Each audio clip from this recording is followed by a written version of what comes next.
राधिका राज, स्वागत करती हूँ आपका जीबीएन 24 में। बोकारो में केंद्रीय कृषि मंत्री शिवराज सिंह चौहान झारखंड सरकार पर जमकर बरसे। कहा, झारखंड बांग्लादेशी घुसपैठियों का। बोकारो में केंद्रीय कृषि मंत्री शिवराज सिंह चौहान झारखंड सरकार पर जमकर बरसे। कहा, झारखंड बांग्लादेशी घुसपैठियों का चारागाह बन गया है और झारखंड के हेमंत सरकार और कांग्रेस इन लोगों को आश्रय दे रही है। उन्होंने कहा, जिस तरह से उनकी जमात बढ़ी है, ऐसे में जगह का नाम भी जमाई टोला रख दिया है। केंद्रीय मंत्री ने साथ ही कहा कि जिस तरह से घुसपैठियों की तादाद बढ़ रही है, ऐसे में आने वाले समय में झारखंड पर इन्हीं लोगों का कब्जा हो जाएगा। ऐसे में अगर झारखंड को बचाना है तो इस बार भाजपा सहित एनडीए की सरकार झारखंड में बनाना होगा, तभी ये राज्य को बचाया जा सकता है। केंद्रीय मंत्री आज बोकारो के सेक्टर 3 स्थित सरस्वती शिशु मंदिर में विचार गोष्ठी कार्यक्रम में उत बातें कहेंगे। उन्होंने कहा कि झारखंड का चुनाव प्रभारी होने के नाते नहीं, बल्कि देश का एक सच्चा नागरिक होने के नाते बोल रहा हूं। उन्होंने कहा कि सभी को जात पात और आपस में भेदभाव भुलाकर इस लड़ाई में बढ़ चढ़ कर आना होगा, क्योंकि विपक्ष जात पात को लेकर हमें बांटने की कोशिश में लगा हुआ है।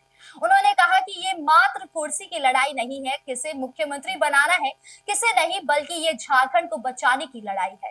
केंद्रीय मंत्री ने आगे कहा कि हम लोगों ने जो वादा किया है, धारा 370 हटाने का, राम मंदिर बनाने का, हमने पूरा किया, लेकिन झारखंड के जेएमएम और कांग्रेस ने जो वादा किया है वो अब तक पूरा नहीं किया है। इससे पहले वो हेलीकॉप्टर से रांची से बोकारो पहुंचे। मैं सीधे झारखंड पे आता हूं और मैं बहुत चिंतित हूं,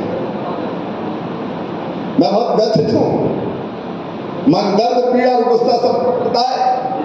इस झारखंड की धरती पर इस सरकार के संरक्षण में गठबंधन की सरकार, हेमंत सोरेन की सरकार, कांग्रेस की सरकार, विदेशी बांग्लादेशी घुसपैठिए निरंतर घुसते हुए चले आ रहे हैं। यहाँ गांव का नाम हो गया जमाई टोला। पता नहीं आपको सुना कि नहीं, जमाई टोला। ये जमाई टोला क्या है? वहां से आए, यहाँ की बेटियों से शादी की, आदिवासी बेटियों से, उनके नाम पे जमीन खरीदी, वहीं रह रहे हैं, चुनाव लड़ाया रह रहे हैं। इतने आ गए कि गांव जमाई टोली हो गया।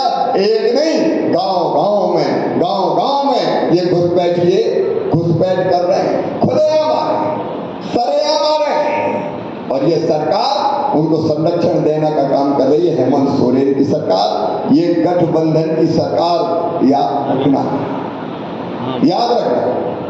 ये सिलसिला अगर जारी रहा, पाकर में क्या हो रहा है आपको दिखाई नहीं देता?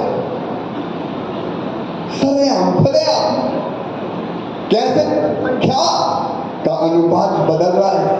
मैं कोई भाजपा के कार्यकर्ता के नाते आज नहीं बोल रहा, राष्ट्रवादी कार्यकर्ता के नाते बोल रहा हूं। क्या होगा भारत में? आज भी 5 साल बाद क्या होगा? ऐसी घुसपैठ चलती रही। 10 साल बाद क्या होगा? 15-20 साल बाद क्या होगा?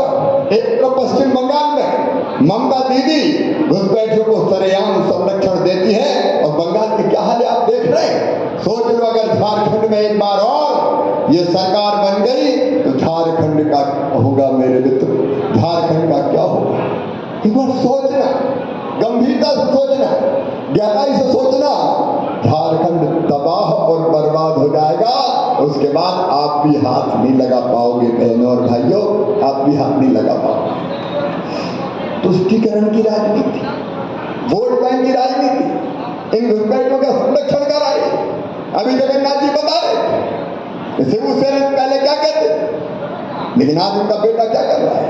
खुलेआम आओ, सरेआम आओ, जिस ढंग से संरक्षण दिया जा रहा है,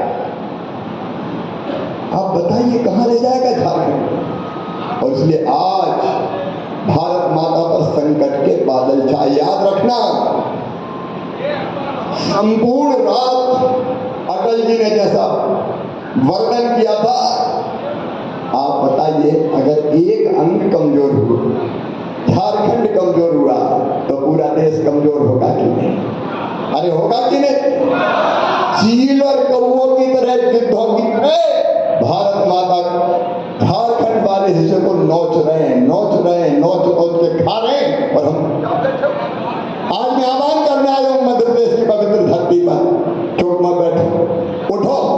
इस धरती को बचाने के लिए, झारखंड को बचाने के लिए शपथ तुम्हें अनुराग की, लुटते हुए सुहाग की, पल भर की देर न तनिखो, माता खड़ी पुकारती, आज मां भारती आपको पुकारती। देश की संस्कृति, जीवन की परंपराएं, अस्मिता, ये बचाने का दिन है आज।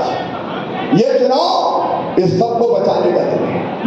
दूसरी तरफ अभी डुलू में भी कह रहे थे, विस्तार से वर्णन कर रहे थे क्या। फिलहाल इस खबर में इतना ही। देश की तमाम बड़ी खबरों से जुड़े रहने के लिए देखिए GBN 24।